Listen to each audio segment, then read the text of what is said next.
campus interviews. I should be getting offers from every large CPA firm in the country because I've got practical work experience. I'm a 4.0 student, but you know, when they got in front of me, I didn't fit the mold. Well, let me ask you about that. So, what does a guy like you think about like our current educational system? Do you think it's good for students? Do you think it's sort of, you know, does it throw people off? Is it just train zombies to go out in the market? Oh. I mean, you've been through hell and back. You've seen the dark side of life, you know, the dark side of addiction. You've seen success in business. I want to get your take on what you think. Because personally, I think a lot of our institutions are outdated.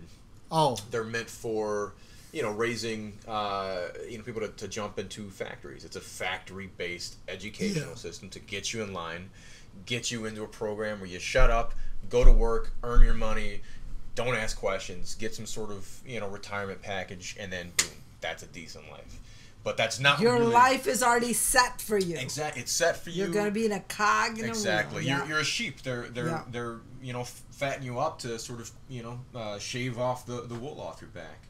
So what do you think about the system? That's my take. I'm very much in alignment with that, you know, and I even look at my own patterns that I ran, and where I did benefit from having the degree allowed me to get my first professional job, which I stayed all of 6 months at. I gotta reset this camera, but keep talking. But the reality is, the school system, there's still, you know, you can walk into a classroom, you can get pictures of a classroom from 10, 20, 50, 100, 150 years ago. They look like they did then. They're using the same tools. They're not integrating the advancements. And, you know, in a society, they're churning out factory people. They're churning out people with the same skill sets.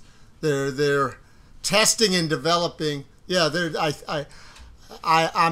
I'm all for continuing to proactively put a lot of space and time into our youth and shaping them, informing them.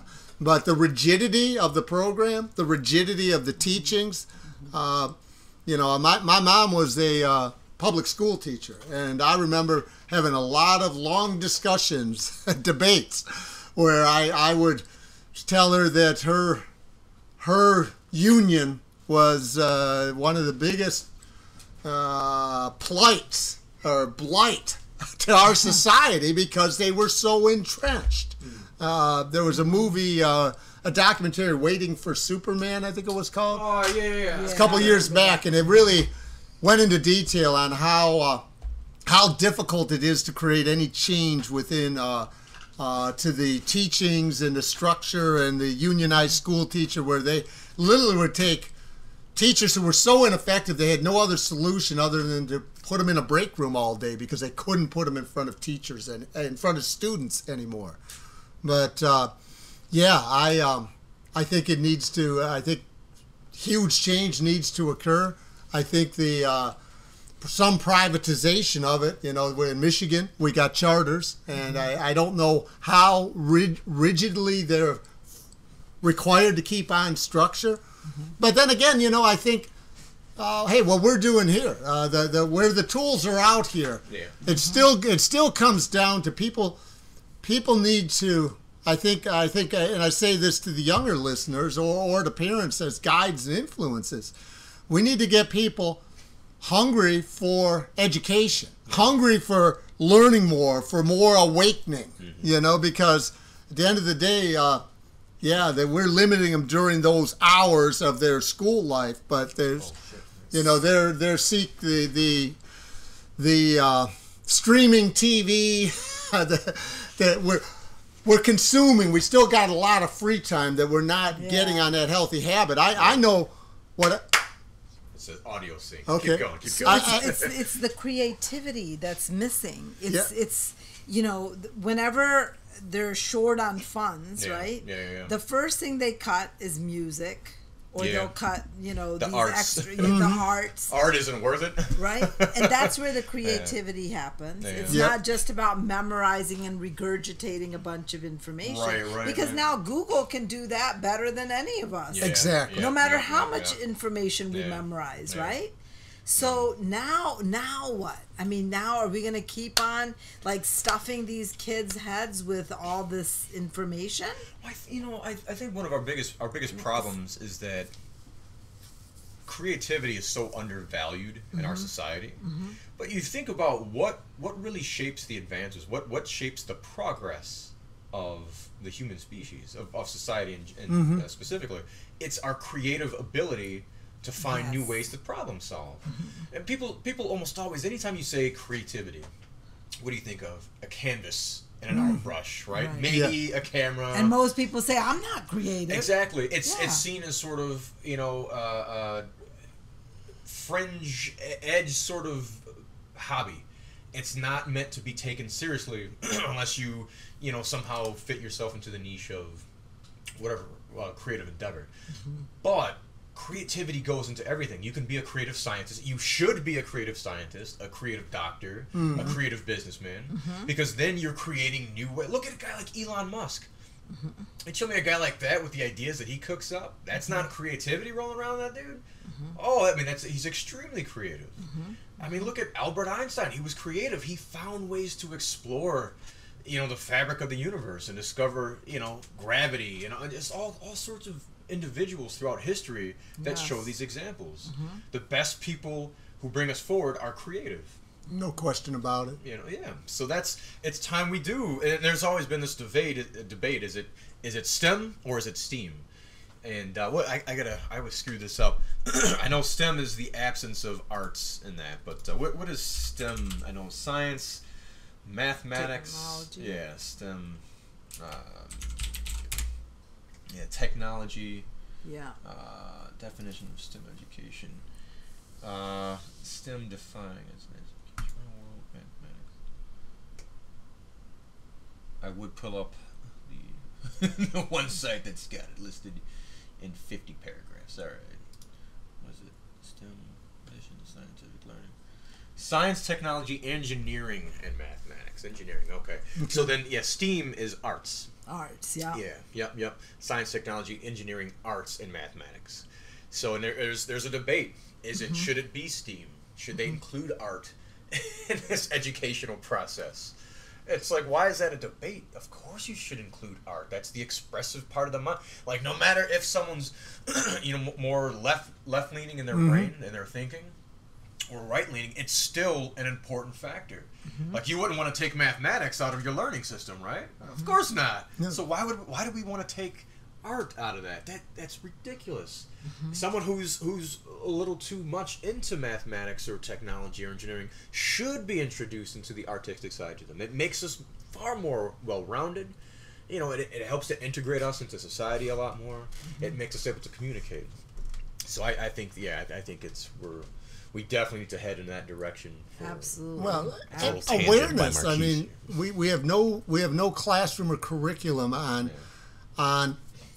studying how are we trained to use our mind, studying awareness versus thought. We can call it meditation, learning fundamental skills about how we use our mind. Right. And it's so, I focus a lot on my my energy and research on recovery, and addiction and shame are like, so intertwined. But shame, I've been listening and reading from shame researcher Brene Brown, and she talks about one of their findings is the majority of people, when they go back to why they're not creative or what stopped their creative juices, was shame. If she leads them, she elicits them to access when did they experience shame in their life, and the majority of them come back to some creative project. Maybe they couldn't sing, they sang off key, they couldn't draw, they were told you're not creative, and they consciously just shut down and quit even trying to be. So it's those embedded belief systems that we hold based on what some teacher said a long time ago, what your parents said. You're no good at this. So now you really believe that. Right. Right? Right. And it's embedded, especially it's embedded at a young inside, age. at the cellular level. Yeah, Issues yeah, yeah. in the tissues. I like that. We're going to put the issues in the tissues by Raj. I like that. I like that. That's you good. know what I mean? I do. That's do. what it is. We were talking. We spend the rest of our life like that. We were talking on a previous. I think we brought this up on a previous episode, where it's so funny that we sort of consider the things that happen to us at a young age like, oh, those are just growing pains. You'll get over that. Yeah. But that is the subset of everything that happens to us for the rest of our lives. That's the standard that we're setting. You know, who are the kind of spouses we go after? The people we are first introduced to as a young age. That becomes the archetypal man or woman that you sort of unconsciously chase after. Mm-hmm. The same is true for everything that you deal with in your life. You know, how do I respond in this particular situation? Mm-hmm. You know, do I drink away my issues? Mm-hmm. Do I find a substance to cover up my pain, or do I face it? Mm-hmm. That's all configured. It's all ingrained at those young ages. So much happens to us in our brains. Yes. Before the age of 7. This sets the tone for everything that's going to happen to us, every perception that we have for the rest of our life. And it's just, it seems that our society, you know, as people, we tend to look at that like, oh, well, he just acts like this because he's this way. Right. Don't pay attention. Don't worry about that. Yeah. He'll get over that. Oh, he'll outgrow it. He'll outgrow it. Yeah. You know what we outgrow is we don't grow. We shut it off and it dies. Is our curiosity on a lot of stuff. And if you're not curious about that's a great word. Yes. if you're not curious about something, Yeah. anytime you're re-exposed to you won't even take it in. It won't root in you. Right. And right, you know, right. emotions. I'm talking to a group of 60 men last night. Mm-hmm. And so these are guys in recovery who all tell me I'm ready to walk the walk. Yeah. But that walk is go within, get vulnerable, Yeah. get all the stuff you were taught is you don't do as a man, as being strong. You got to be willing to open up. And if you have no curiosity about emotional depth, about emotions and how they're impacting you, Sure. and you know, it's easy to see physical injury when it manifests that way, where somebody had an amputation or some disfigurement. Yeah. But we are hurting, people. And I learned that from the Yin Yoga, right, where we find that we got all this tension in one area of our body or another. Yeah. But being able to regenerate people's curiosity, because that's like the seed planting, and we don't realize it, how much of that, if you never had an interest in it, it's really hard to make it take. So the curiosity about self. Yes. Is that what you're talking about? Yeah. It's that curiosity about who am I? Now, if I walk up to you and say, who am I? You're going to think I'm crazy. It's like, wait, you don't know who you are, right? Right. It's a question that you have to keep asking yourself. Yeah. It's like a self-inquiry. Yeah. Every day. Yeah. Every day you're changing. Find out who or what are you identified with. Exactly. What are you experiencing, and why are you experiencing it internally?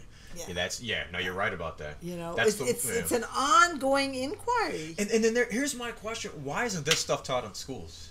Well, that was our earlier. This evolved from what's being taught. Yeah. And my mind starts running on what should be being taught. Exactly. Mm-hmm. Like you're taught about all kinds of things. There's no introspective education.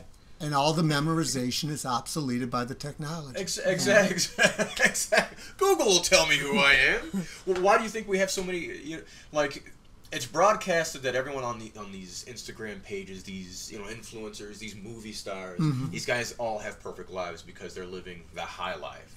A lot of these folks are the most miserable people you've ever met in your lifetime. Yes. And there's a reason for that. It's not because they're bad people. It's not because they're just living lives of debauchery. Anyone set in that sort of place with that sort of access can easily turn to all sorts of drugs and excess behavior. So it's not that they're evil, but the issue is that we're not educated to take a look inside. Like you said, we're not educated that it's important who am I?